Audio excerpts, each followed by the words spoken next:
What up, though, man? We done already got started. These guys is already behind me talking crazy. We can't even get through the intro. Welcome back to 17 Winners with your brother Mike X. I've been gone for a while. I know. 17 winners. You know. Yeah, man. It's the first episode of season 2. As you see, we done get on video. We tied in with Risky Studios now. I got my brother Sidney Black. Of course, y'all know him from the first season. But today's guest, my guy, if you seen 211, matter of fact, I've been hearing a lot of buzz about the movie Buffed Up. It seemed like everybody from out of town, that's all they talk about. So if you know about Buffed Up, if you know about 211, or most recently and more prominently McGraw Ave right now, season 2, right? Yeah, season 2. If you know about any of that, what was your name, Bolo? Big dog. Boy, boy, Bolo ain't for no games. Welcome, my brother Chamar Avery.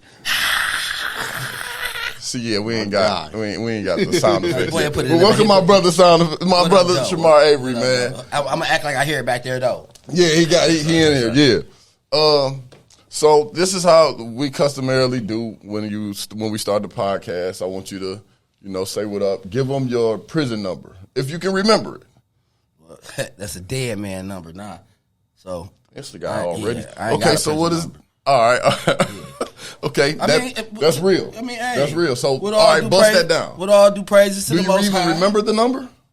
We ain't gonna give that number life no more. Okay, so that number should have. I was kidnapped. Sure. So break it down. So how much time did you do? How much time was you sentenced to? I was wrongfully convicted for a murder I didn't commit, and I was exonerated in 2011. I spent 9 years in prison. I was sentenced to 20 to 50 years. At how old? I was 17 years old. Hey, that's the path that God chose me to. You were sentenced for how long? 20 to 50. 20 to 50 years at 17? Yeah. And you ended up serving 9? Yeah. What year you get out again? I got out 2008. 2008 through complete exoneration. So you actually are an innocent man. Yes, sir. You actually, I've been innocent, but my name is clear. The court has made it official that you. Yes, sir. They officially decided that you. I got exonerated 2008. Yes, sir. Okay. Again, with the sound. Because that's like one of the I was like, I'm a style in prison. That's like something you don't hear about, especially then. You didn't hear about people getting released. Michigan don't admit to wrongful convictions. Absolutely not. So it was like real unheard of. It wasn't common. It wasn't nothing we experienced too much. So it was like, it was shocking. It was hard work, and it was God. It was just God. That's all I can say. It was God, because I'm the only person that I know that was released for a wrongful conviction around the time that we grew up in prison. So. I got a quick question. Yes, sir. As a 17-year-old being convicted of murder, getting sentenced to 20 to 50, for someone at 17 that actually did the murder, it's a certain type of mindset. For someone that didn't actually commit the murder, what was going through your head when they said, "No, you're guilty and you have 20 to 50 now"? Right. At 17 years old. Well, for one, it never registered. I can't even lie. Mm-hmm. Like, to be honest, it never registered. It was like, it was torture. I was being kidnapped. Like, it's no matter how loud I can yell, nobody was hearing me. No matter how much, and I was deep. Like, I can say I can utilize the words to say I was using violence and everything. I vented out. I wouldn't nobody hear me, so I was angry. I was mad. I was being kidnapped, and I was being put in a place where I didn't deserve to be. So could we sum it up pretty much by saying that the mentality that they pretty much try to say that you had almost birthed something in you to make you act out in that certain type of way? Like, be that. It created an animal that I think the system is designed to create. And I dealt with it with a lot of anger. Mm-hmm. I dealt with it like it was something that could be controlled by man. And I guess it was just something that my journey I had to go through. So, because the thing about the podcast is, like, everybody, I believe, up to this point that I've interviewed have been people that committed the crime. it's been mostly people who did it. Like, ain't that? Yep. That's like the theme of the show is I did it. That's Mike X did it. I did what they accused me of. I went and did my time, and then I found a better way through my experiences to become a better man than I was. Right. With you having the position of I didn't do it. But I remember some of the way you moved. How old were you when we bumped into each other? Had to be around. Because you 20. came at 17. I had to be around 20 because they shipped me out from juvenile prison to I left Baldwin and went to Bellamy Creek. I think in 02, 03. So I was 20. So we opened, mind you, Bellamy Creek was designed to be a level 5 facility. Everybody that was at MR, which is Michigan Reformatory, or everybody who was turning 20, I believe, from Baldwin, were all shipped to Bellamy Creek. Right, they was taking everybody, all prisoners that people didn't want, pretty much. All of the discarded prisoners, all the nuisance prisoners. And prisoners they were sending us. Opened up Bellamy Creek. Yeah, for sure. So at 20 years old in the penitentiary for 25 to 50? 20 to 50. 20 to 50. 20 to 50 for something you didn't do. Having to, I was able to. I can honestly say at that point, yeah. Not that part, I can say you can say fuck some numbers. I was doing life in prison. That's what I was trying to get to. You definitely had a mentality of like you here. So I mean, at that point, you learn the rules because you're gonna be here for a minute. If this you got to shut out, and you just pretty much taught that once that gavel hit the sound, you pretty much taught to forget about what's going on. You got to focus on it here, or you might not make it, or you might not even make it back out there. Right. So the older people, whoever you cool with in prison, like in the county jail, gonna instantly let you know that, like, yo, don't even try to focus on whatever girl you got out there, because she about to live her life. Don't focus on that part. So that mentality, I think, that definitely led to me having to. I matured. I matured to the situation that I was in. Yeah, I couldn't. It wasn't no reaching out for mommy. Wasn't no. Granny wasn't gonna come save me from this one. Mm-hmm. Wasn't no calling for your big bros or your homies in the streets to come. Cause some niggas about to jump you. It wasn't none of that. You in here by yourself, on that bunk by yourself, around a bunch of niggas from town. You again. It's kind of like Amistad. You on a foreign land around a bunch of foreign people, and half these people y'all speaking the same language, but niggas ain't talking the same sound. Like we ain't saying the same thing. You're not. You'll be talking to a person like this face to face, and a nigga turn around and y'all fighting at some point. Like you ain't even saying nothing wrong to the guy. You don't know the rules here. You don't know the lingo in here. It's totally different. So that's facts. You had to block in. You had to like, hey, I was there. That's crazy because I ain't never thought about it like that. The fact that coming in prison alone is so dangerous because you don't know the language of prison yet. You don't know nothing. You got to go. If you do, we seen it. I for sure seen it. So many examples when I came through and the guys that I went through quarantine with. When we got to the penitentiary, the guys that ain't shut their mouth and pay attention, everybody ain't make it. They ended up catching the fuck. PC, you having people instantly. PC, it's trouble every time they come out they cell. Man, they can't eat. Half of them done lost all their breakfasts. They got tricked out of cards. So the next week of their meals, they not eating. Their mama ain't sending them no money. Then when their mama sending them some cheese, they buying their meals back, or they paying for the 2 for 3s that they done went to somebody's store and got tricked in somebody's pocket. Everything it's a whole life in there that you're not ready for. So soon as you get there, it's like if you don't, like you said, if you don't have the utensils to become chameleon and learn, it's gonna swallow you up because you got somebody definitely sitting there watching and wait. Soon, because you're gonna need a cup of water. You're gonna need to know where the bathroom is. There's gonna be a nigga sitting there waiting to tell you. It's gonna be a couple. Now the purpose of the person telling you, because somebody telling you for a reason, and then they gonna want you. Hey, remember I told you where the bathroom was at, fam? Like, yeah, I saw you hit the stove. I'm the one. I've been having your back since you got here. No cap, right? That's literally how the feed-in started. It's like, hey man, you remember I helped you. Remember I told at one time. I always got your back now. Right. Man, please. Why you pat my back like that? Hey, that's how old school do you. No. The nigga with the glasses on? And from that, and no cap, it's kind of like it teach you a psychological life game that you really not ready for, because it preps you for life in the manner that the person that even say good morning to you and the purpose behind it is so deep, because that's going to guide your day and it's going to guide your purpose. So you can be in your purpose of the day, you about to be learning, or you about to be somebody teaching puppet for that whole day, pretty much.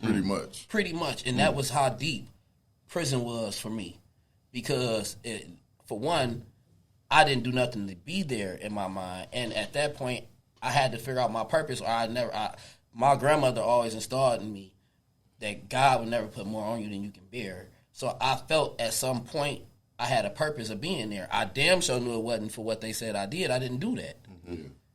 But nobody's hearing me keep saying I didn't do this, but I'm here. So I had to at some point shut up and just get the purpose. So when did you start going to like the law library? When did you get to that point? Or you immediately? Immediately. Soon as I got to that courtroom and they were speaking a language that I didn't understand, I had to know what they were speaking.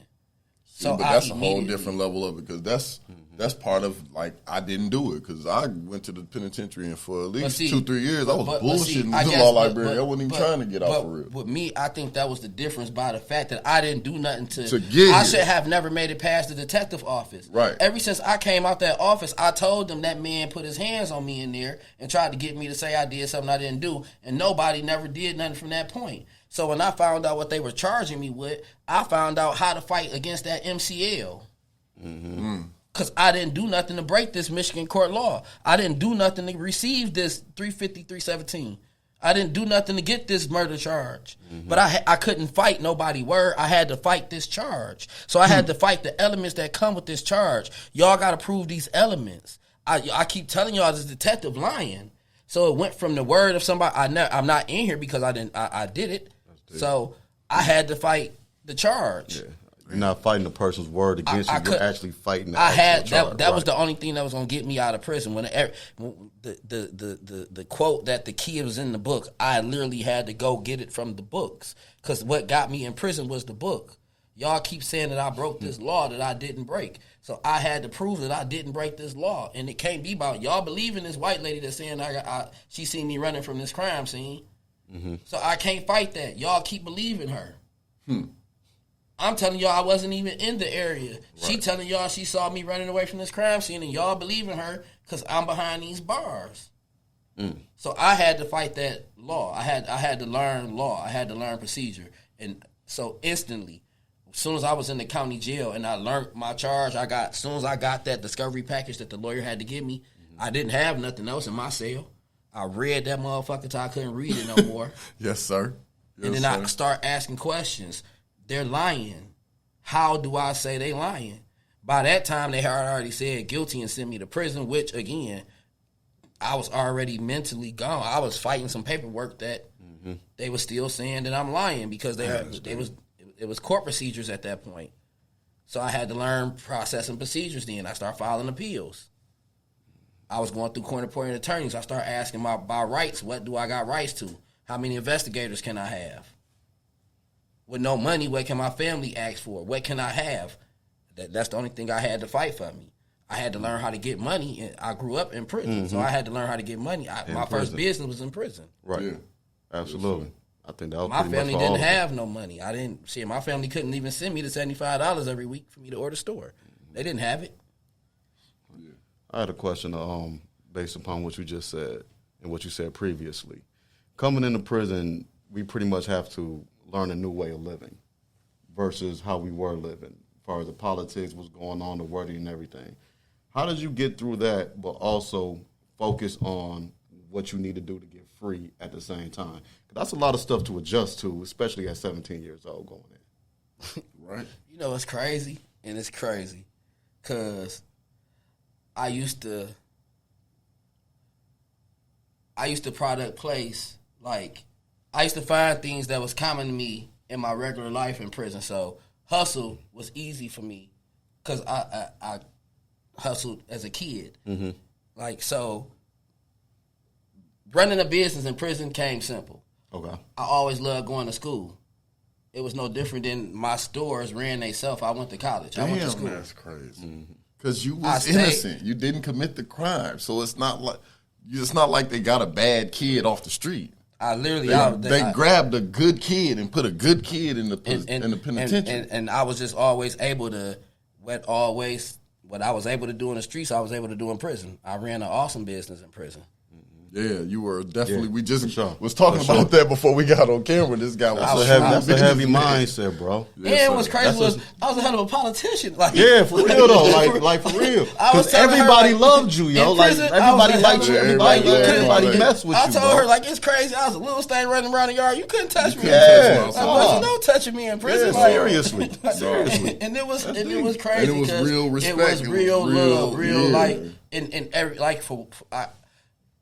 I never had a reason not to be myself in prison. Mm-hmm. Like, I met a lot of people that couldn't be themselves because of what they were in there for, so they would revamp themselves. Like, a lot of people didn't like the person that they were before they got to prison. True. And prison, and what's crazy was prison is made to, you gotta like rehabilitate yourself. So a lot of times when you're rehabilitating yourself, you redesign yourself. Mm-hmm. So you would think a lot of people in prison, that's a process of healing. It's redesigning themselves. Mm-hmm. It's trying not to be the person that they were before. So you got a lot of people in prison that can't be themselves because they don't like themselves. So yeah, they can't look in the mirror. To do that, you have to look in the mirror. They're actually being told not to. You're on punishment right now for being yourself. Mm-hmm. This is a slap in the wrist for being yourself. Right. So it's actually when you get there, it's like you ain't supposed to be yourself. You got to change. You're here for change. Mm-hmm. Sit here until you find change. And never thought about that perspective. And until a lot of people are forced to find change, they modify the person they is. All they do is they lie to themselves. They lie to the people around them. They create an image that they kinda can't even hold up or withstand. Mm-hmm. I never had to like. I ain't never have to. I didn't do what I was in there for. I never had to. I was in prison. I grew up in prison. Literally, I didn't have to. Literally, I didn't have to. I didn't murder nobody to be there, so I wasn't looking for nobody's family to apologize to. I didn't have no beefs. Right. I didn't have no issues coming from my area. I didn't have none of them issues. For some reason, during my bid, you were a large part of several aspects of my time, right?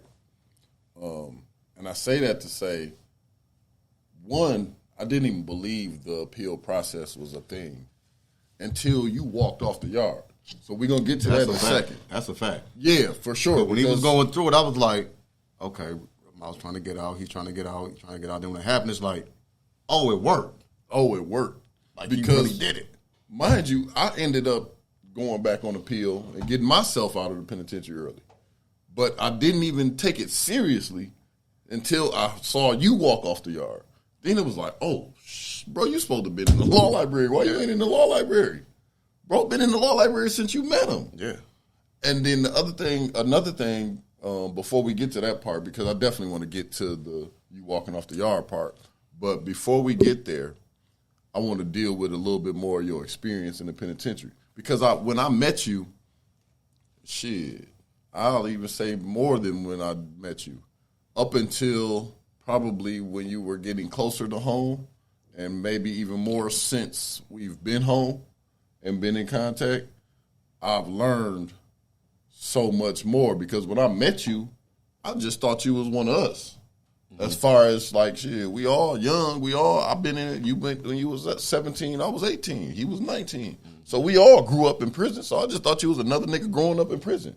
I ain't think you were an innocent man fighting for your freedom.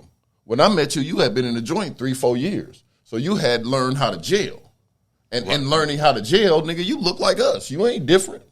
You talking about you ain't do it and you go to the law library every day. You got to think that don't come with no perks. Like, I still go to, like, just because I'm running around saying I didn't do it, that don't come with no perks. Facts. Like, at that point, I'm a prisoner. Mm-hmm. I'm in prison. So like I said,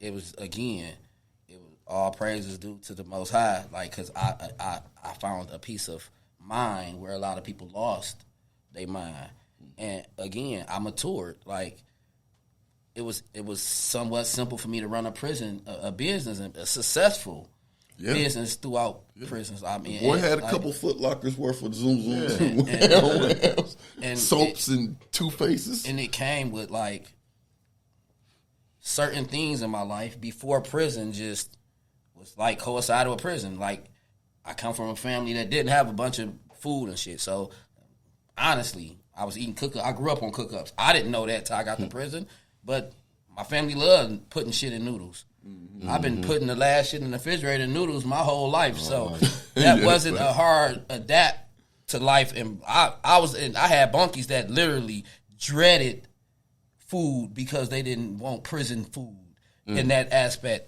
That wasn't that hard to me in life. Right. So I was able to, again, I was in college. To me, as I sit back and I think about, because we got people that was like, honestly, I remember suicidal situations with people around us while we was incarcerated. Real life situation. We grew up in prison with people like hanging in their cells and like all people that. Hung themselves. Yeah. We got homeboys. T Money jumped off the damn second floor. The balcony, tried with the sheet around his neck on some like these are people. We grew up with these guys that had real issues, and a lot of people could not deal with the daily aspects of growing up in prison. Right. Like everybody dealt with it. People got tortured.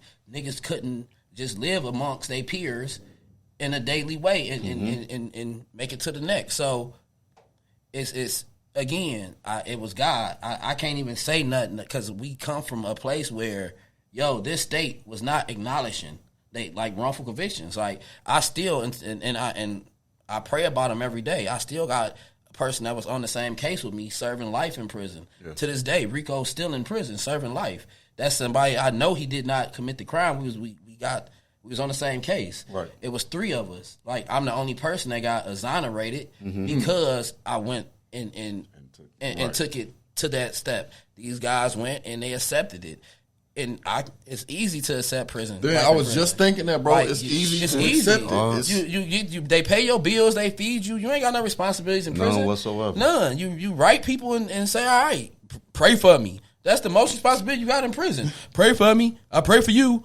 Outside of that, you don't have to get up and go work and be responsible. Just got to stay alive. And don't get me wrong, that's hard to do. I was just about to say, hold on. Let's not go too fast with it, because when we say it's easy to accept it, I get what you're saying as far as like, you ain't got no responsibilities. Because I'm not going to front. In my 7 years of being home, I've learned so many different times about like the weight of responsibility and like how hard it really is in real life. That being said, though, I'm not going to make it seem like the penitentiary is a cakewalk either, because I had a lot of responsibility in there. I was actually about to segue kind of into that with you, because as much responsibility as I had when I had the responsibility as I had, you had it as well. We were 21, 22 years old, and we were dealing with organizations. But that's again, we all mature different. Mm-hmm. Okay. And we all go through different things that make us mature different. Okay. Like, and I believe our journey is built for us so we can carry and handle what you built for. Mm-hmm. My granny installed in me, God to never put more on you than you can bear.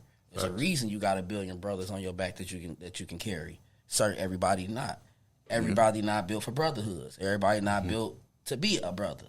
So even for you to understand organizational ways and be able to carry organizations in certain manners, that's your obligation. And in certain ways, everybody not built for it. So that's all I can pretty much is, you already, as far as that platform, you know what I'm saying? So like, because even it's one thing being in prison, and then there's another thing being responsible for helping other people make decisions that where sometimes it ain't even about me making it home now. I got to make sure you make it home. Because at that point, I was serving life at a lot of times where I had to even say fuck my innocence, and I knew I had a brother with a parole.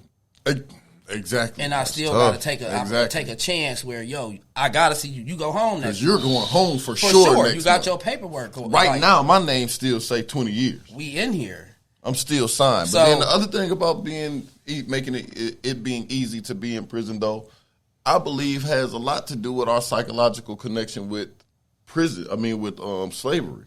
Because, bro, I broke down and crying in the penitentiary when I was getting close to coming home watching an episode of Roots. Okay. Man, this nigga gonna laugh. So no, I'm watching Chicken George get sold or something to somewhere else, and he trying to console his family, right? And he telling them, "No, it ain't nothing but a couple years." The master done said after a couple years he gonna bring me back here to this plantation. We gonna be back together. Dog, I broke down. Mind you, I had just lost my grandmother, my great grandmother, right? But I broke down because in my mind I'm thinking, dog, this is literally the conversation I had with my mama. Like, I ain't gonna do nothing but a couple years. I'm gonna be good. We gonna be straight again. But shit, it don't be straight again. It don't never be normal again. Hell nah. You can't After you leave for a couple hours and people people put in out of sight, out of mind is a heavy man. And when you out of sight and out of mind for so long, life change. Okay. And when you out of people's life for so long, program change. You out of people program for so long, like damn. It ain't even that they don't love you. It's just that their programming has to be what it is. You're out of their program, like you ain't in their daily program. Like in a lot of people, if you out of sight of a lot of people reach, and it's just cultural.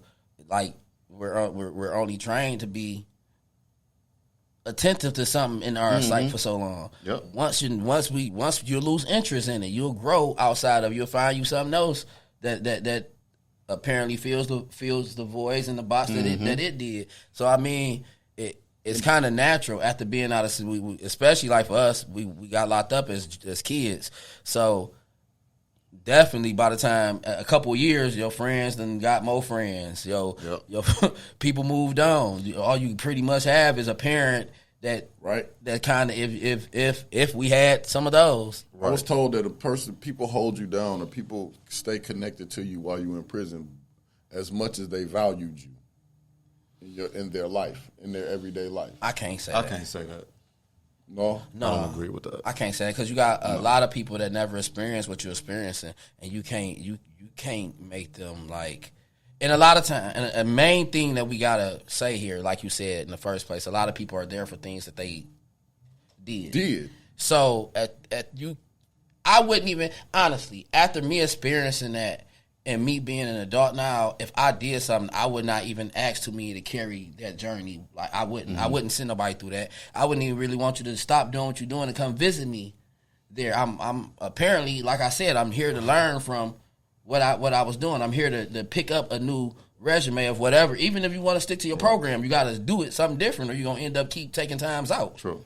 So you need to change something to your program, and I don't think you need to change the people around you program.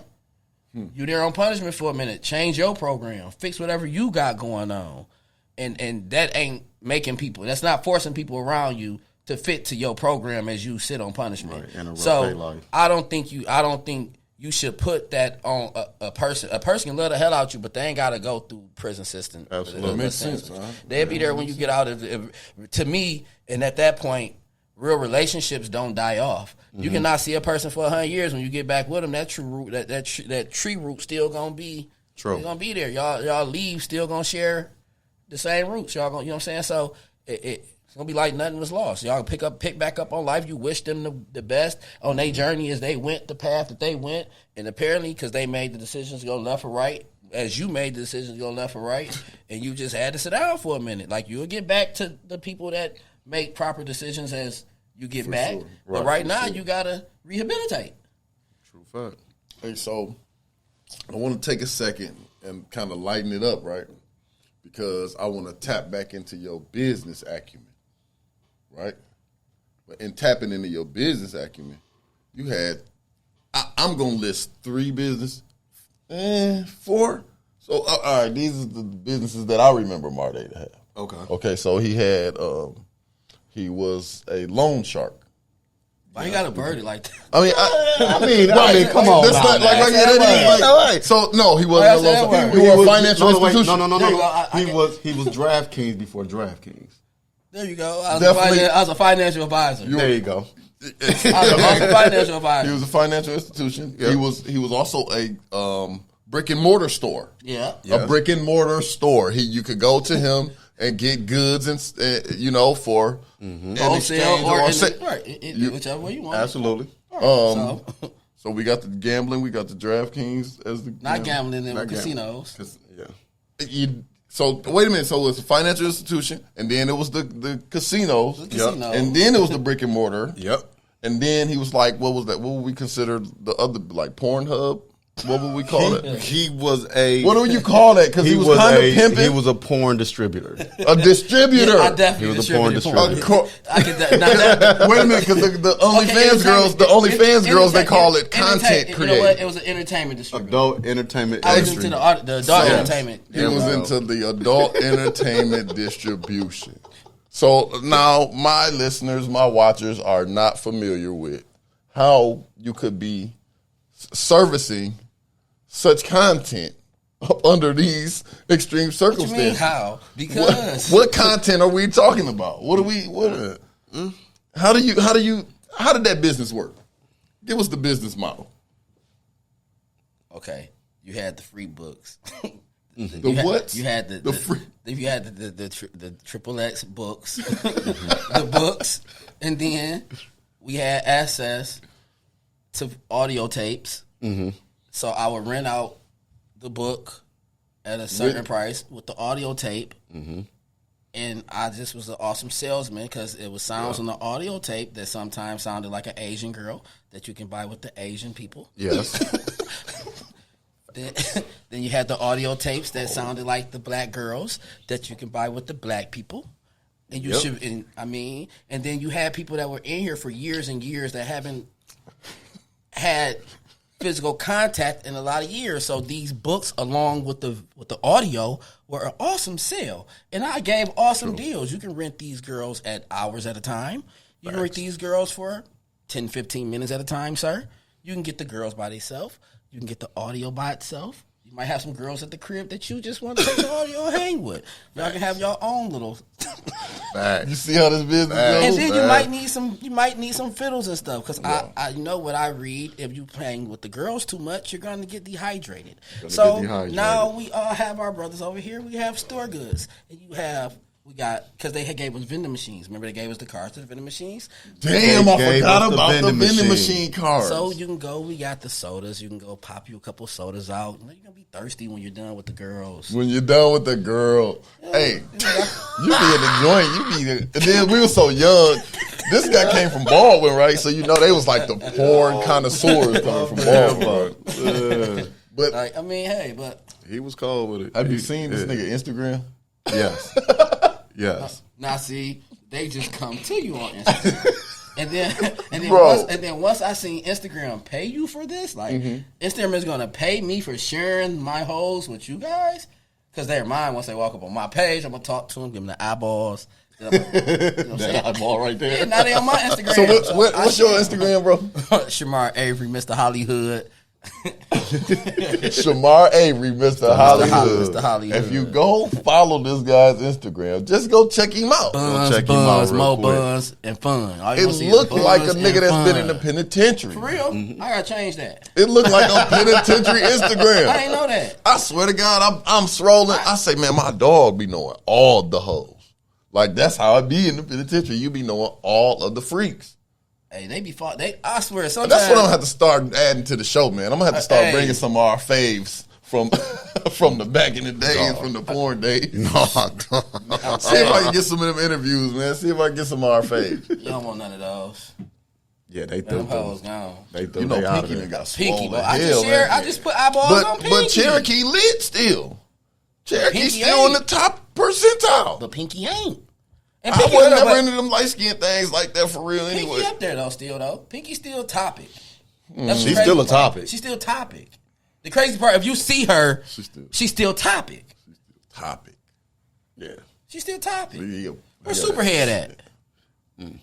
She ain't the topic. She ain't a topic. Hey, Shaq, where's Superhead? You'd have kept Superhead. You'd have gave her too much money now, You're Shaq. Right, though. You'd have kept her to yourself, Shaq. No more. Shaq took her off the market. Nah, come on, Shiny gone. Shaq then went back and double back. Because we ain't heard Superhead no more, bro. Shaq. No, Hoops gone. Oh, we are. No, See, Hoops around. like, see, Hoops is one of the faves. No, Hoops around. Hoops is what I'm saying. You can pull up to a remember Detroit movie right now. Hoops somewhere. She Shaq dropped Hoops. She definitely in the Detroit movie somewhere. Come on, you can't compare. No, we But said listen, Superhead. This nigga said Hoops. But you gotta know. Hoops, you gotta know. That ain't no. We talking porn. Hoops ain't porn.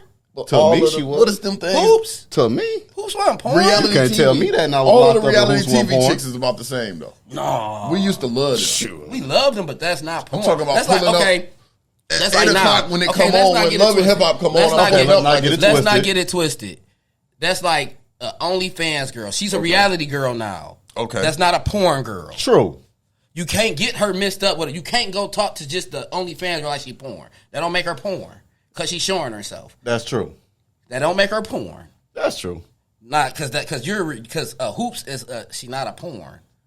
No, not Hoops. Her ass like 50. She a reality. Hoops. I'm saying what she was to me in the early 2000s. But Hoops is not porn. She a reality star. She not porn. Oh yeah, no, but it's damn near in the penitentiary is porn. But you can't compare in the penitentiary. Whatever comes on TV with a nice little wool. Let me ask you porn. this. Let me ask a porn question. You know what? In that case, so you telling me Rachel Ray was porn to me. Yes. Oh yes, you didn't. I'm off the fool. Listen, yes, but that's my porn. But that's porn, not porn. It was everybody's porn. I love Rachel Ray, but she's not porn. Is porn just the triple X game, or porn the action that you do to the content?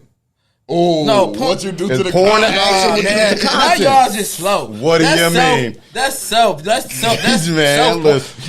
If they didn't, that was porn. That's porn. If it's not community, if she's not like community porn, bro, that's not porn. That's porn to you. Like, and you ought to keep that to yourself because there's some things you might watch that we might not look at. So it was like, to myself. I ain't gonna lie. like I just threw myself out there. I should have not been looking at Rachel Ray, but every time you did, she said that party in my mouth. Right. Like she every time she said that, that, like I swear to God, what she say? Her slogan at the end of her show is "Party in my mouth." I used to be like, "Oh my God." Rachel Ray, I swear to God, that was her theme. Party in my mouth. That was her thing. That's her. And I watched her every day. I love Rachel Every day, though. Her, and then the little, you know what? The little yoga girls in the morning, like 5 in the morning. I was in the joint so long. I was off the Denise. What's her name? Denise Austin. Man, tripping. Come on, man. Tripping. You institutionalized. With all the little music. That's what I was saying about your page, though. Your I'm Instagram is still institutionalized. I was never supposed to be there, so how am I'm institutionalized? Ooh, that's a good one. Water. Take a drink. They come down the land, so you got us on drink chip. Right. Shot! Drink to that! Dog, you got me tears, yo. I'm saying, yeah, so porn is porn. Yeah. And especially now that we done came home and got into entertainment. So now moving past your illicit practices while you was inside of your incarceration. Wow. Right? At what point, when because you went home, what was that, 09? 08? Mm-hmm. We was at, you and I were both at Straits, yep, Straits. Matter of fact, we was at Straits, URF West, right? The Pole Barns. That's the one in Kinchelo, right? Yep. Kinchelo, Michigan. Go look up Kinchelo, Michigan. Go do that. Man. Take a second with your phone. Google Kinchelo, Michigan. You can't even spell it. Such a stupid place. There's nothing there but prisons and farms. All prisons. And farms, they be having cows and shit. That feed the prisons. That's literally their economy. That's how they cover up. That's how they cover up the contract money. That's their economy. Yeah, for sure. For sure. Big so, business. I guess walk my audience through your process. I was during that time where we were at Straits, it was a lot happening. Man, that was boy's a war zone. I was just about to say that was probably the most dangerous time of my business. I saw so many grown men get slapped. Like I ain't never seen so many grown niggas and we up north, like we're all we right at Berica, we right like where everybody come from. Max, like these supposed to be the toughest. Man, these niggas getting slapped. This is we slapping up north is when you have the roughest of the rough. These are the worst of the worst institutionalized prisoners. They say it was horrible. And this was like horrible. The most dangerous time. I went from because I had just got out of like I said, I went to the box. I did 18 months on the NOI. Break that down. A notice of intent. In the notice of intent, I had got smuggling, an extortion. Shut up. A smuggling, an extortion, threatened behavior, and assault on staff. No, because they tried to trick you. I was trying to hold it in, dog. Why you laughing, the assault on staff be the stupidest one, bro, because you did don't actually have to do nothing time, bro? From the U? From MTU, yeah. We got swooped at the same time, they tried the STG. They was trying to they trying to STG all of us. Yeah. Y'all was in the same indictment. We was in the same indictment, y'all. We was in the same joint, same NOI. The GDs, they was trying to kill the whites. The GDs was killing the whites at MTU. They literally kicked us out of a penitentiary and said we're not allowed back in that prison. They said they actually said I had too much influence on all these old people in prison. They said I had too much influence. I mean, so listen, right now, hold on, we got to stop there. There's a reason to stop there for a second. They said you had too much influence in prison. Hi. My name is Joshua Southern, CEO, owner, producer here at Risky Studios. Risky Studios was established with creators in mind. We are a multimedia production studio providing space and equipment for podcasting, photography, videography, and music production. We serve as an incubator for original ideas and authentic artistic expression. Being located in downtown East Lansing, we hope to be able to connect the student population at Michigan State University to the surrounding communities that tend to be overlooked and counted out in a college town. With outside funding, we are able to make creativity accessible to underserved populations and provide them with resources and opportunities that are not otherwise available to them. With our Christian record label, Risky Music Group, now headquartered at Risky Studios, we aim to reach and inspire Christian and non-Christian individuals with positive music and authentic stories. We thank you for the opportunity and hope that you can assist us in our efforts to live and create authentically and provide that opportunity for others. Thank you. We're torturing me. You probably did have a lot of influence in prison. What type of show was this? Why did I even invite this guy? Bro, did he just say that on air? Listen, I'm saying that because no way the reality is that is where the actor you, the prominent you out here came from. That ability to influence, to rock the crowd. I have the same thing. Bro had the same thing in there. When y'all was moving with the folks had to submit to y'all. And it wasn't because you was so dangerous. It was because you were a leader. You had the knowledge.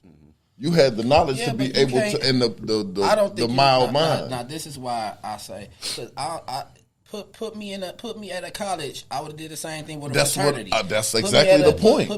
That's the point, bro. So if you can rock the crowd with a bunch of niggas that don't care, we don't care.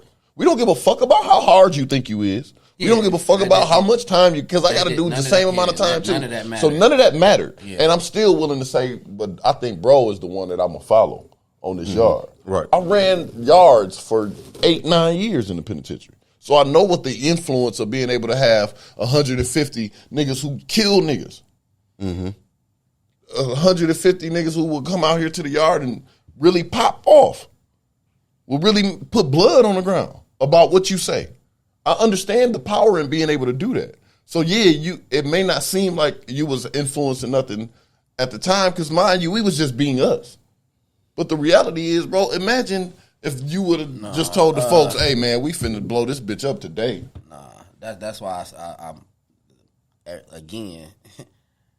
Everybody ain't them are you mature into certain situations. We saw a lot of weasels that done been put in position, in leadership. Yes, sir. And everybody and don't they didn't have. everybody. That's what I mean. They don't have influence. So certain things don't really need to be said to be understood. Fact. And again, people mature. I just thank God that I matured in a place where focus was really like the main thing. You had to focus and you had to believe in your hope. I had like I keep going back to saying I wasn't supposed to be there.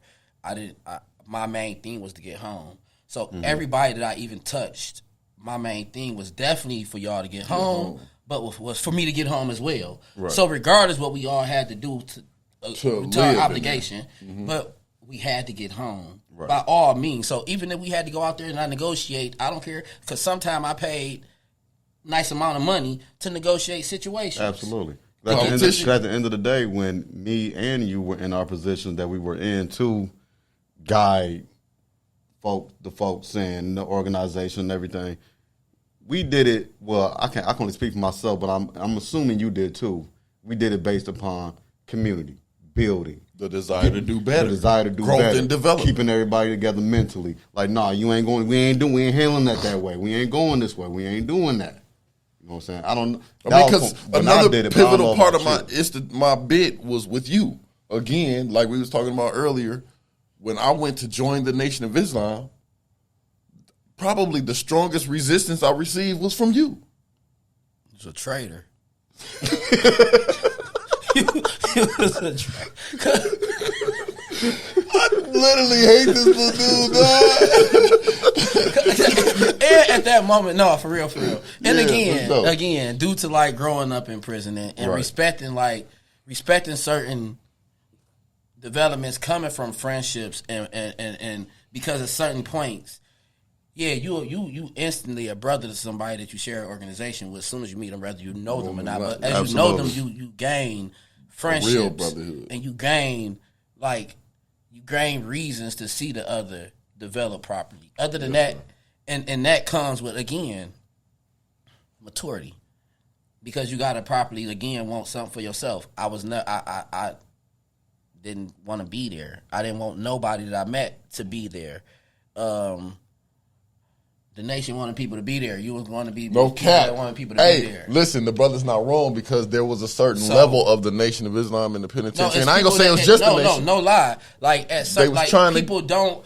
And this is my biggest thing because I always look to grow. Yes, sir. I always look for more education. I look to gain. If I don't gain knowledge for something 9 times out of 10, it won't hold my attention for too long.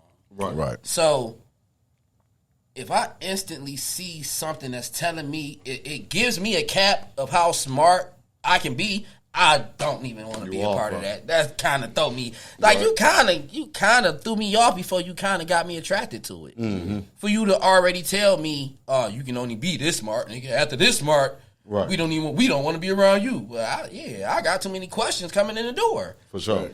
I've always been.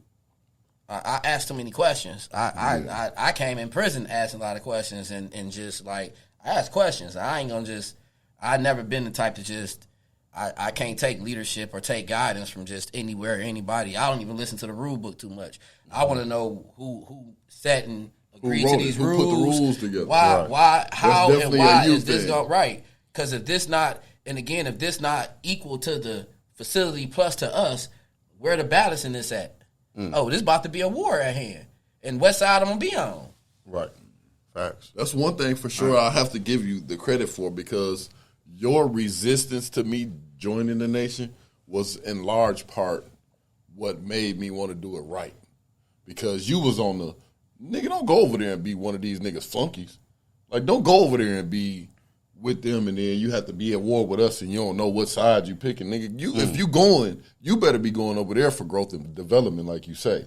And I went in and I did it the right way. I went in with the mentality of Larry said, gain knowledge from Minister Farrakhan. And Larry said, go bring it back to the folks. And Larry said, do it this way. So I'm doing it this way. And you allowed for me to like grow into it. Because for real, it was Marty used to be like, bro, I don't know. Every day that nigga used to be like, I don't know. For like at least a year. Until it was like, oh no. Bro solid. Bro solid about what he on. Like, I mean, it just wasn't you. Again, we come from juvenile prison. A lot of us, like, as I was dealing with experiencing, because it was a lot of bros that was like finding religion and finding like different things. It was a lot of things to find in prison. It was a lot of things to find shit in prison. So like, it was a lot. Like, it's things I couldn't even, like, it was a lot of things to find. A lot of things like, to find. You'll look up people over there playing Lord of the Rings, bro. Dungeons and Dragons. Like, that's a whole, it's a whole different part. It's a world of people over there. Like, these are the emo people in prison. Mm-hmm. And again, we grew up in prison. So you'll look up and you got one day we all listening to Jay-Z in the corner, sharing our concepts on verses that was just broke down by rappers, and then you look up and your homie over there playing hacky sack Right. with a bunch of niggas that ain't took showers in a week, and you like, bro, what you like? But as we in prison, you know how now you raise up in the hood and you see niggas literally evolve into themselves. So you see niggas like you will see a nigga creep off and be a crackhead and be on weird shit. Right. He be on weird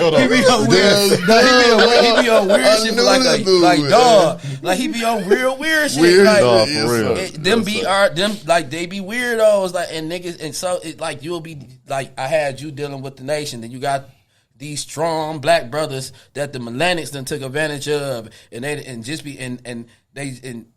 people find different reasons. Like I'm saying, you got people that just sit back and they'll find a reason. They'll find like a niche. They seen you eat your peas last week, so they like, oh, dog like peas. Hey man, I'm a pea eater too. Want these peas? Yeah,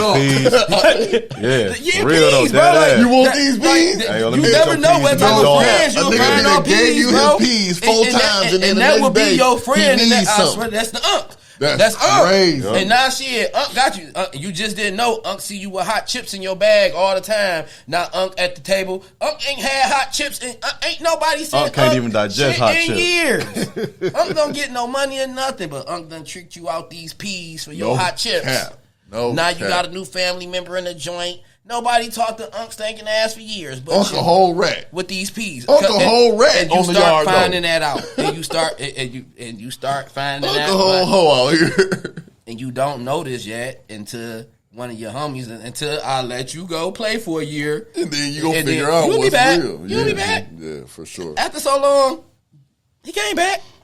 Okay, so bam, the thing I want to know next, right, is, as you were making your exit from the penitentiary, right?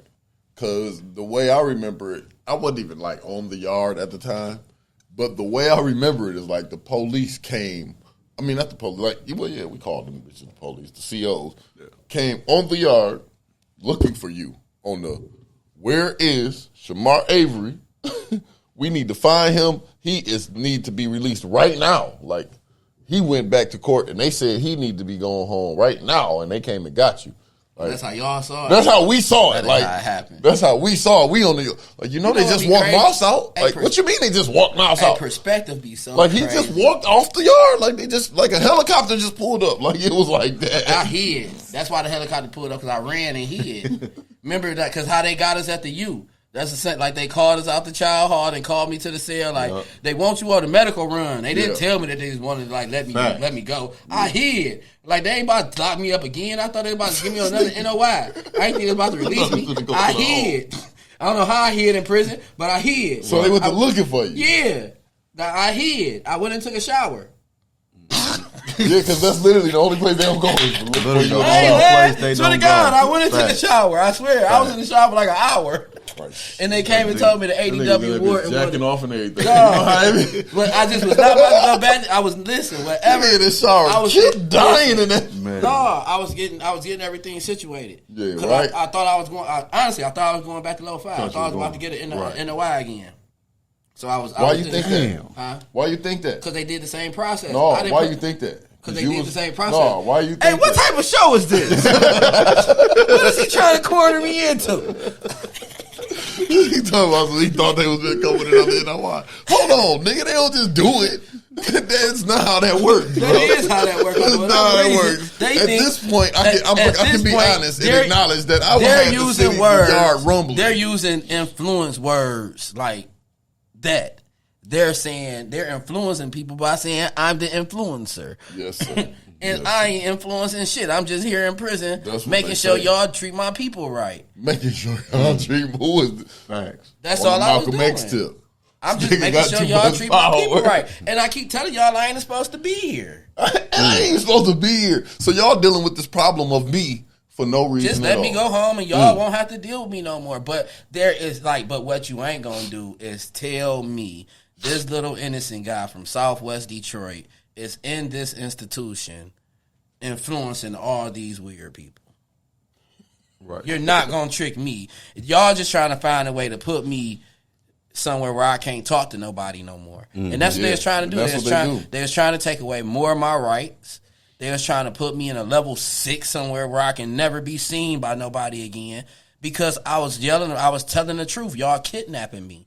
I'm not supposed to be here. And again, I never did nothing in prison that I never broke no rules or broke no laws or nothing in prison. All right, we wasn't supposed to share goods. My niggas couldn't eat.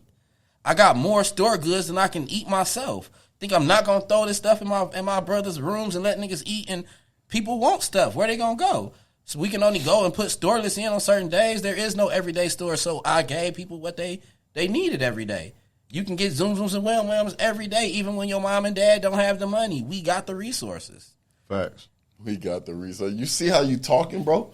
You've changed your whole way of conversation. Like you're talking, you're using words, bro. Like that ain't what we were saying in the penitentiary. We got the resources. Hey, what type of show? I got this? 43 honey buns, 2 for 3, 2 for 1. Actually, 2 for 1. Yeah, actually 2 for 1. Now we're talking about resources. I need double. I need double. Now, well, I don't even want to talk about what's going on now because I ain't even got you out the penitentiary yet. So, all right, now we got out the penitentiary. Boom. Hold on. Can I have one question before you go there, bro? Please? Okay. You hiding and these people was looking for you. What went through your head when you realized they're looking for me to let me go home? That never hit my mind. Once they told you. Okay, they never told me. Okay, because they never told me. Whole time, because again, when we was at the U, when they gave us the NOI, they tricked me. You know how we be. We think, because, all right, I never would, most of the time when somebody say you got a kite for something, somebody about to fuck you up. I didn't have them type of problems. So they told me I had a kite to go on a medical trip. I thought I was about to go on a trip. Hey, I get to see outside. My happy ass went to put my brand new blues on, went to the control center, and then they kidnapped me again. You come, they came around like the cheater camera with the camera and get your hands behind your back. Y'all cheating, and they know I don't get along with administration. So if y'all did that with that gate open, I'm not putting my hands behind my back. Right. And y'all know that most of these people around here is gonna rock with me. So y'all got me to this. Y'all got me to the control center where y'all can outnumber me. Then y'all put me in this little ass cell by myself, and it still took them an hour or two to make me put my hands behind my back. I know all type of stuff was going through your head, dog. Y'all kidnapping me, bro. Y'all about to fuck me up, nigga. They beat my ass before at Bellamy Creek. They beat my ass and left me in the shower, handcuffed for like a day. I laid in that shower for dinner the whole day. Yo, that's deep, yo. That's deep to go to not knowing what you're being taken to have the mindset of everything how they did it before. So now you upset. You don't know what's going on to the relief of. Dude, the COs, like, okay, they shook the room down. I just moved my stuff to the cell. They come shake the cell down. Bro, I'm this little now. I'm 40. Imagine how little I was 17. Right. So y'all put me in a cell. The fucking vent is up there by the camera. They find a razor up there. My stuff not even unpacked. So they play a game, pull out a coin. They make me and my bunkie flip heads or tails. Who gonna take the charge for the razor? Put me on LOP. This is when I became a prisoner. Mm-hmm. Like at this current moment, they flip it heads or tails. Put us both on LOP. On LOP, They constantly walk past the cell and won't give you your shower. Then they open the door at the end of the night so you can put the laundry out. So I came out when I put the laundry out. Y'all ain't give us our showers. Y'all not going to give us our showers? So then they went to try to rush me. I had a lock with a sock. I was always taught, hey, y'all jumping me. So I swung the lock in the sock. Shit, Marty. Shit. So they jumped me. So all them officers, all the COs jumped me and left me in the shower handcuffed. Damn. Like, so ever since then, y'all know I'm going to fight y'all because this is how they always play me. Instantly. Absolutely. Every time I have a problem with them, cert coming. Boom. Yeah, they got to handle you a certain way. They come, and they always did. So that's how they did me. So when they called me at Straits to say I'm getting released, again, they pulled the same thing. CERT is Secure Emergency Response Team. Weak asses. The jump team. They want to gang up and jump you, but you gang up and jump somebody. They want to word it like weird. Right. Now they want to hit you with RICOs and assault cases. They just jumped the fuck out of me with batons and sprayed me with shit. Like, I hit them with a broomstick and a lock. I can't, like, what the hell? But they can hit me with this metal ass stick and spray me in my face, bro. Y'all, that's retarded. And I don't see where y'all can jump me and I can't defend myself. I'm already here for something I didn't do. And I'm telling y'all this. I'm already here for something I didn't do. And I'm constantly telling y'all this. Like, and all I'm asking y'all to do is abide by the same rules you're telling me to abide by. I'm on LOP. Give me my shower. I get a shower a day. There's no reason y'all should be doing your last round. We're not going to get out our cell no more. Right. You're breaking the rules now. I'm not. So this lock in the sock that I got for you is because you're breaking the rules. Yeah. Damn. That's what they don't understand when they be CEOs. They don't understand that their lives are some of them get it completely. Some of them be player about it. But some of them don't realize that you're putting your life in danger every day. Because, like, what if today I feel like you got to die because you left me in this room? What if today I feel like, man, you know what? I don't even care if I ever get out of here. Because I've done that. I've woke up and been like, I don't even care. And at that moment, you still get to the basics. We negotiate. Cool. Let me go take a shower, fam. It ain't even hurting nothing, bro. Right. It's two of us still only on top. Like, you got a whole unit of people just did their day rooms. Let us take our shower, G. And it's the rules. Right. We didn't get our shower, bro. What's the problem? So, all right, getting back to the process at Straits, when they called me to release me, that's the same process they did with the NOI. I didn't put in for a medical ride out. They called me from my workstation for a medical ride out. I wasn't happy-go-lucky as I was the first time. So y'all called me for a medical. Now I went to the shower because that's my prepping station. Yeah. I went to the shower and I called everybody I need to call to this shower room and go get what I need y'all to get. Make sure dogging them over there. Because I'm out of here. I'm out of here. I'm gone. They about to do something. They about to do something. I don't know if I'm out of here yet. Either we about to tear this bitch up because I'm not getting in them cuffs. That's what I'm not doing. Right. I don't know what's about to happen, but. And you have been down how long at this time? 8 and a half, 9 years. I'm not getting in them cuffs. And you're supposed to be free. I'm never supposed to be in here. So, I mean, I don't know when I'm going home. So, however, today, I ain't going in them cuffs. That NOI shit, I'm not about to go back in that box for 18 months again. That's not happening. So, we about to definitely figure something out. So, like you said, they was looking for me.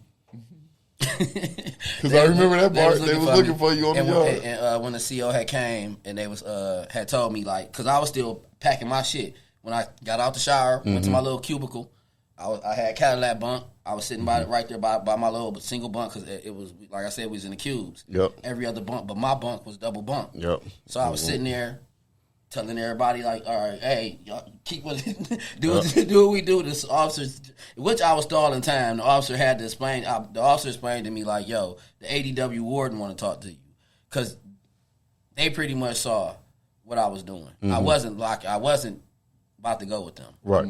I wasn't even prepping myself to go with them. So when they called me up there for the ADW warden to talk to me, it was like a movie from that point. I can't even cap. Walk us through it. I really want to know. Well, They let me walk up to the front office. They didn't even put me in no cuffs or nothing. I walked through the medical, walked to the front center, and walked to the ADW warden office. And when I went in there, she was crying. At this point, what do you think she wanted to talk to you about? Yeah, right. Because you're going through with no cuffs. You just didn't know. Didn't know. Yeah. Just didn't know. I didn't know. You finna go see the ADW. I didn't know. ADW was the assistant deputy warden. Again, when this ain't the first time I kind of have been in situations like this, though. Yeah. I didn't know. I didn't talk to a deputy warden before. I didn't even know what the phantom at the time, though. Honestly, I done been caught in some crazy situations in the joint, dog, where I done been talked to about some shit that I done had to go talk to people and shit. I didn't know, but I wasn't putting them cuffs on. Right. I let that be known. We about to fight today, bitch. I'm not going back to jail for nothing. So I walked in, I sat down, and she was wiping her tears off. She looked up at me. I sat across from her. She looked up, and she was like, I've never been in this situation before. I've been working for the institutions over 20 years, and you're no longer an MDLC inmate. That was her exact words to me. She said, I've been notified by the federal courts to release you immediately. We got a train ticket for you, or you can call your mom. You call your parents. Call whoever you call for a ride. And at that moment, what was in your head? You don't even remember, I do don't you? remember, I know you don't. Like, I know you don't. I turned around, I know you don't, and all the COs was just... Dog, that's crazy. Clapping and just like... They was clapping? They was clapping. I know you was like, man, what did you... And they was like, they told me, like, I can make a phone call. They said, I can't go back on... On the yard? They said I couldn't go back and get my stuff. I'm not an inmate no more. They was like, we can't let you go back there no more. They said they didn't know how to... The situation. They was like, shit, none of us ain't because if you get hurt on the yard, it's on them. They was like, we can't let you back there no more. I was like, shit, I don't want to go. I said, I can't get that stuff away. Like, no, the CO's bringing the stuff that's left in your locker up here now. I said, get that shit. They like, we can't. I left it in the parking lot. I busted the Foot Locker in the middle of the parking lot. Yep. All I took was my legal work. I took my paperwork. I left all that shit. You left it in the parking lot? Damn. As he should. As he should. They get it up. I busted. It wouldn't fit in the car anyway. But I wasn't trying to take the Foot Hell Locker. no. As you should. Leave I left it in the parking lot. That's hard. Well, I had two. Yes, you always had two. I had two. You always had two. I just had to think about it. I just had to think about it. Because did you have a whole Foot Locker full of legal work? I shipped one home. Okay. Yeah, okay. Yep. Okay. I shipped one home. When they like through that, I shipped it home. And then they sent me because I forgot I had to pay for that shit when I got home. Yeah. And I bust the other one. I left that bitch in the parking lot, dog. Yeah, because I'm sure you had a whole legal. And we was at Straits. We used to be sitting there on the yard watching the cars in the gas station. I went to that gas station. You did? I went to that gas station, and my sister and my uncle came and picked me up. And the first thing that blew my mind, I went to pee. And when I went to pee, the toilet flushed by itself. yeah. I'm home. I'm here. Blew my mind, dog. It's like, new. Blew my mind. It blew my mind. Then when you put your hand under the water, it just come out by itself. Blew my mind. Yeah. Dang. Like I knew we was living in the Jetsons. Right. Facts. No caps, and that was like what 08, 09? 08, 09, y'all. I say, dog, this shit is like it, boy. I'm here. Okay, so man, we've been running we've been kicking it, bro. I ain't even realized how much time has been going by, right? But listen, so the next thing I wanted to ask you, though, was making that transition home. So, like, you left for that long time, extended time period, and you hadn't committed a crime, but you had become institutionalized. Why you keep using that word? Because that's what is the... I believe that only comes to a lifestyle of an individual. I can't be institutionalized. I was never a criminal. No, so this is the thing. Institutionalized has nothing to do with criminality. No, you facilitate it because of your criminal ways. You're in the institution and you become adapted to the institution and the way of the institution. That's a mental way of dealing with it. Right, though. but it's called institutionalized. Because of the mental way of you dealing with it, because you're criminalized. If I don't have a criminal but you ain't got to be a criminal to be Why don't institutionalized you? because you were institutionalized as a third grader in school. They institutionalize you in school to prepare you for the prison to pipeline, the school to prison pipeline. Like, you're conditioned for institutionalization through schools. Think about how school is. Go line up to eat. Shh, don't talk in line. You got to follow commands. You're taught certain things. Like, school and prison are damn near the same thing, bro. But I think the way you accept them, that's why I keep saying the mentality of the person that's accepting. Okay, so boom, the way you accept it. Right. You start living habitually the way that this institution goes. Okay. You got to that point, whether you committed a crime or not. You were living habitually the way that the institution says that you have to move. Either the successful or the failure. Because there was levels to that shit in there. There were successful criminals. There were successful prisoners. There were successful people that were institutionalized in the sense of being institutionalized, but you still moved according to the way the institution worked. That's why you had 2 for 3s. You wasn't giving brothers food and just saying, hey, man, you hungry, brother? Huh, eat. No, nigga, you wanted to give me something back because this the way the institution works. We gave a lot of food away. I'm not saying we didn't to the brotherhood and all that type of stuff, but I'm just saying when it comes to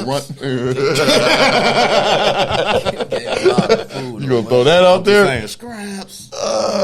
So when I say institutionalized, don't get it confused with me saying criminal. Well, I'm saying the institutional mentality. I didn't catch another case or nothing. I wasn't catching cases before prison. True. But when I say catching cases in prison, I'm talking about the cases where you be in jail. Like, you be in a hole. We didn't went to jail in jail. So, like, when I'm talking them type of cases, I'm talking about them penitentiary RICOs, where they come RICO you. But institutionalized is not always a bad thing. I'm not saying that it is a bad thing. That's the connotation. That's the thing. Yeah, institutionalized means systematic. This is the way that it goes every time. Because I have a systematic way that I learned in prison of how I deal in my interaction with people. Facts. You know what I'm saying? How I gauge energy and how I gauge a room. All that stuff I learned in the penitentiary, and all that stuff that's not going to lose me, that not going to leave me. Yeah, you know what I'm saying. So that part of being in the institution and being institutionalized and learning those steps will always stick to me. Those are the positive things of it. Yes, not the negative things when it comes to what you could say, the anger, the whatever you want to say that's negative comes with prison that you go through daily that becomes a routine to you. Right. You know what I'm saying. So those things should be left. Yeah. But the positive things that come with being institutionalized and being in the institution of prison, I took with me. Because a large part of my discipline comes from being institutionalized. I took it all. Hell yeah, I took it all. Well, we take it all. We don't use it all. I use it all. I don't use it all. I ain't gonna lie, I use it all. I just think at certain moments that I think it helped me more in certain situations, but I use it all. I could say that. I can see that. I can see that. I agree. Because I think I do use it all. You're right. Some of the shit that was harmful to me, I still kind of use it. Yeah, it still kind of happens. I'm still childish. I still do shit I did when I was 5. Yeah. I do everything but touch the top of the stove when it's hot.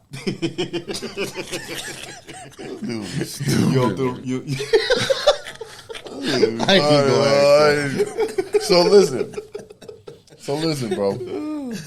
All right, you got out the penitentiary. We talked about it a little bit earlier also that part of the inspiration for continuing to go is like the Gilly and Wallows, the Manos, the guys who we seen. I can say that. I don't mind you saying that. Yeah, I'm just saying, but like people who have gone through the experience and have had success afterwards. We didn't have examples. These guys blew up after we were already trying to navigate. We never even heard of these guys. Yeah, you know what I'm saying? All of the internet age and the ability to pop and be an example to us happened after we were navigating. And especially you were navigating way early. Me personally, I can't even lie. I've never done nothing. Even what's crazy, even with the business that I do now, I've never done nothing to pop. I've never done nothing to gain attention of the masses or nothing. I always did business moves. I always did what I thought was right when it came to facilitating my folks and making sure people did right by us. So I never did it for any reason outside of that. So I never looked for any extra gain. You know, so I was never looking for the extra eye that was watching me. I was never looking for the extra views it could have been. I was always just dealing with what I had to deal with. even with like I just said, dealing with the situation I'm in now, like my okay, because I don't. Well, yeah, I was just gonna say for sure. I feel you as far as like not looking for fame or whatever. I'm speaking in general of having a success story. I had not had any example before I got out of prison. I didn't know a nigga who got out of prison and did good. Everybody that I knew who got out of prison went back to prison. Everybody that I knew who got out of prison and went home and sold dope again. I didn't have any example of a nigga who came home from prison and was able to make the transition that we're making, that we've made. Bro, you're literally like a staple of Detroit. Most people from out of town know about Detroit through the movies that you've been in. That's a fact. You know what I'm saying? Like, that's the real. Like, when I'm in Dallas, Texas, people in Dallas, Texas tell me about 211 as, oh, this is where y'all from? Oh, this is how it is where y'all from? Buffed up. Oh, this is how it is where y'all from? Like, they take those movies, those are what they call cult classic movies that you've been a part of. And this series that you're a part of right now. And again, just through the honors, I got to give the praises to where it's due. Yes, sir. Because guys, like, because ain't nothing designed. It ain't. I can't even lie and say it's designed or nothing. I've done had plans and I wrote business plans out for starting entertainment business. This is a plan I came home to start the business at doing, but no way I could have thought of it growing to people supporting it the way they do. Never. Just as well as me going to the law library again, I never met nobody who case got picked up and who appealed. I never met nobody. I met people who got time cuts. Yeah. You're the only person I literally know that. I've never met nobody who gave a murder back until I met other exonerees now. Yeah. But at that time, we was living on hope. I was just doing everything that I knew was right to do. I didn't know that, like, and no lie, I was finding out at, like, the last minute of things how much support that I had by brothers in prison. I didn't know by the way that I used to move that I had as much support and love. Like, when I came home, no lie, what y'all saying to me, it got to me, like, my ears couldn't, I like, my soul felt. Cause bro, love. In there, I was like, so happy you did that. Like, people sending word that, like, I was inspiration to a lot of people. It wasn't known in Michigan. And especially, like, we all came from doing life. We was juvenile lifers. So we all was that group of people that was there for a minute. We was that group of people that, our sound decisions was made on our reputation. We was there. So we didn't move and groove for, like, attention. Right. We wasn't attention seekers. We wasn't niggas that was going home tomorrow but still breaking in nigga sales today. Like, we were young men that was making conscious mind decisions. We was respected for the way we was gonna become old men in there, like, in our minds. Like, shit, I ain't gonna get away from this. Whatever I do, I ain't finna get away from it for the next 15, 20 years. That was our life. That was you was there. Yes, sir. So we didn't know. I wasn't moving for results. I didn't know results. I didn't know, like, again, even getting into the entertainment business, I didn't know results. My little brother, he do entertainment. Again, I was an awesome business person. I made some good financial decisions when I came home, and we started doing entertainment. And I was, like you said, I was always acting. We did plays and stuff in prison. We was doing plays and putting on concerts and talent shows. And even in there, I learned the process of programming. I knew how to do the programs, and I knew entertainment business. We always been into, like, loving music business, loving music. My granddad, he did plays, and he did music. He did movies and stuff like that. So I guess the niche been there for but again, I got to give praises where they do that the universe is rocking and supporting what we doing, but I don't even think that we start doing what we started doing out of Detroit, knowing the world was gonna fuck with it, how they was fucking with it. Yeah. Like, it was just, it's divine powers. Like, today, us being here and just still, it's everybody can't rock with motherfuckers they rocked with since they was teenagers, bro. Niggas done did so much slime ball shit in their life. Niggas done did so much, like, negative shit. You got a lot of them brothers that never tapped back in that went and journeyed off and developed into men they developed into men that was doing weird shit, and again, they developed into totally different individuals than they was a year before. Yeah. Like they people guided them into being totally different people. So maturity take us all into paths that we all got ahead of us, and I respect what y'all doing. Even again, to be from where we came from, to be out here maneuvering, and just so it don't happen in the blindness. Because what we talking about, people that's moving. That I always thought of a prison system where, like, shit, for one, you had a security and it was meant for something that was to better you. It's a totally system that ain't that. You have no security for one. It have no sense of bettering you in no shape or form. You're just there. And us as a people, as having family and friends and foes that's in there, if we don't fight for the policies or ways, that's because they don't have a word once you're in there. Right. You already lose your rights as a human, as once you become a felon and become an inmate. Yep. So you don't have. It's only so much that you can fight for your freedom and for your right to have rights to do certain things. And I think that's where we all lose a lot of sight on the system and the business thereof within itself. We think that that it's designed to be a certain platform for inmates. Again, we created life in prison. True. Literally. The rules, the policies. Yeah, we created that. That stemmed from the people in prison. Mm-hmm. Definitely not the COs, or definitely not the rules that's put there for that. Right. The rules is put there to protect the business of it. It's a such thing as penitentiary rules. So let me ask you this, and that's what run that boy. As we get close to a close, do you believe that our young men be needing to go to prison to learn? No, prison shouldn't be a business at all. At all. I don't know what as a whole. Will you benefit or hurt more from having gone to prison, do you think? Hurt. I don't think as a whole we don't need it to our society. It's not meant for humanity. Now, if we can take a situation and make it to where this person just ain't human. This person is like mentally not fit to be around humans, then okay, but nah. Just a regular human nah, it's not. Prison is not built for humanity. I think on that word, I think I will bring us to a close, man.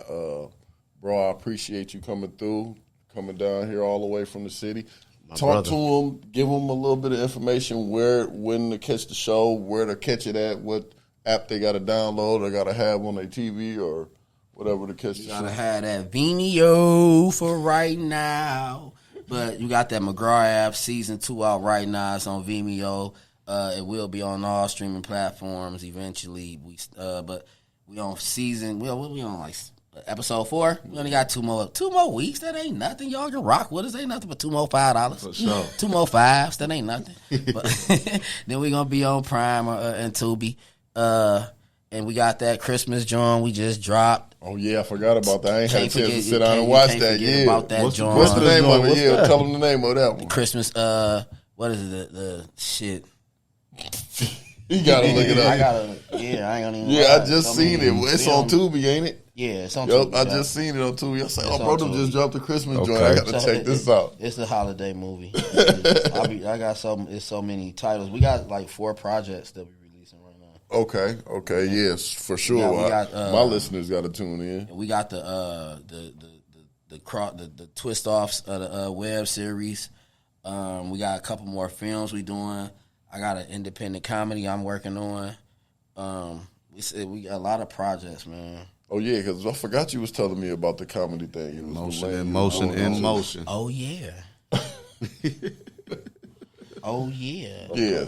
See, a very merry hood Christmas. A very merry hood Christmas. On and that's Tubi. on Tubi right now. On Tubi. Yep, and that's the holiday, John. So like I said, we got a lot. My name is Chamar Avery, Mr. Hollywood on Instagram, Chamar Avery on Facebook, nonprofit, the National Organization of Exonerees. We support and advocate for all innocent people in any state that you are in. Hey, we do all community works. Again, you can contact me anytime. I don't care what your family need. If it's one day you go hungry, any questions you may have dealing with home ownership, business, just any questions. I don't care if you just feeling lonely sometimes. Just contact any platform that you know us on, and we reach out to our people. We talk back. Sir, for sure. Yeah. Before we get up, I want to say I'm proud of you, bro. Definitely real proud talk. of you. Real shit, though. I'm definitely I'm proud of you bro. because you have been an example for us before there were examples for us. Facts. I appreciate y'all tuning in to 17 Winners with Brother Mike X. Make sure you follow me on Instagram, Facebook. Make sure you follow Brother Sidney. Sydney Black on Facebook, Bully Foundation Kennels on Instagram. Boy, you always got a granddaddy name. Come on, don't do that. My daddy named after Sidney Portier, man. Don't do me like that. Yes, sir. 17 Winners Podcast or 17 Winners Mike X. You can find me. Appreciate y'all listening. See y'all next time.